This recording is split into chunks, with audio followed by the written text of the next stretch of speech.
afternoon, parents. This is a quick tutorial on how to do equivalent fractions.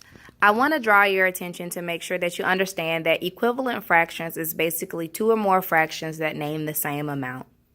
You can find an equivalent fraction by multiplying a fraction by another fraction that is equal to 1. So if I was looking for an equivalent fraction that for 2/6, I would have to multiply 2/6 by a fraction that is equivalent to 1. That's why I drew this as a 1, because 2/2 is equal to 1 whole. So basically, I would multiply 6 times 2, and that would give me 12. Whatever I do to the bottom number, I have to also do to the top number. So 2 times 2 would give me 4. So an equivalent fraction that is equal to 2/6 would be 4/12. Okay, so we're going to take that same understanding to tonight's or this week's homework. Looking at question 1, we are given the fraction 4/10. There was an equal sign in between here, but somehow I got it whited out. But they've given us the next part of a fraction, which is the numerator, the number on top, as 8. So I need to think, what should I multiply times 4 that could give me 8? And that would be 2. So whatever I multiply 4/5 by would have to give me 8 over something. So whatever I do to the top number, I have to also do to the bottom number. And remember, we have to multiply this fraction by a fraction that is equivalent to 1. So if I'm going to multiply for the numerator 4 times 2 to get 8, then I have to multiply the denominator by the same thing. So that would be 2/2. So 5 times 2 would equal 10, and that would make this sentence true. I think most children understood that. However, the homework became confusing because they usually would in class continue all the way down.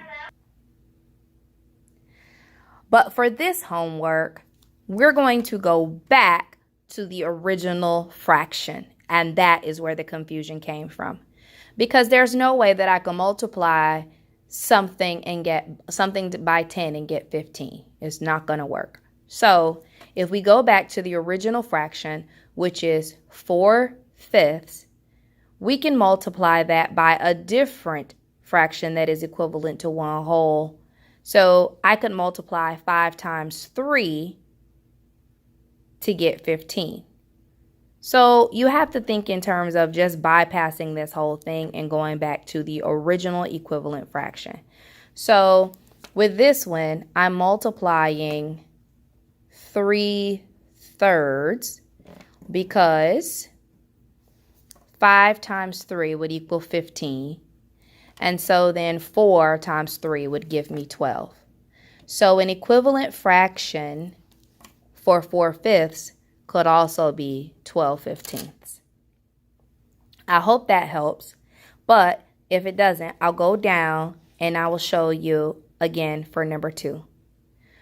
For this one, we're given 1/3, which is equivalent to something that has a numerator of 2.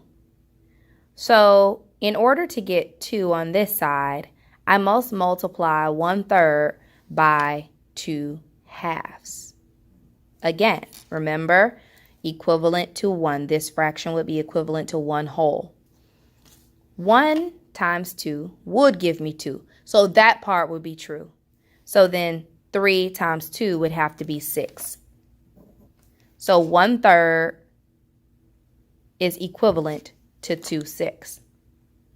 When I get ready to move on over to this fraction to finish and complete it, I am thinking about this, keeping this fraction in mind and not this fraction. Again, in class, the students just kind of continue and finish, but this homework was not as I thought it was, and it switched them up. So in this case, 1/3 times maybe 3/3 would give me a 3 on the top. So 1 times 3 would be 3. And then 3 times 3 would be 9. So an equivalent fraction for 1/3 would then be 3/9. I hope this helps. If it does not, please do not hesitate to message me here on Dojo. Have a wonderful evening.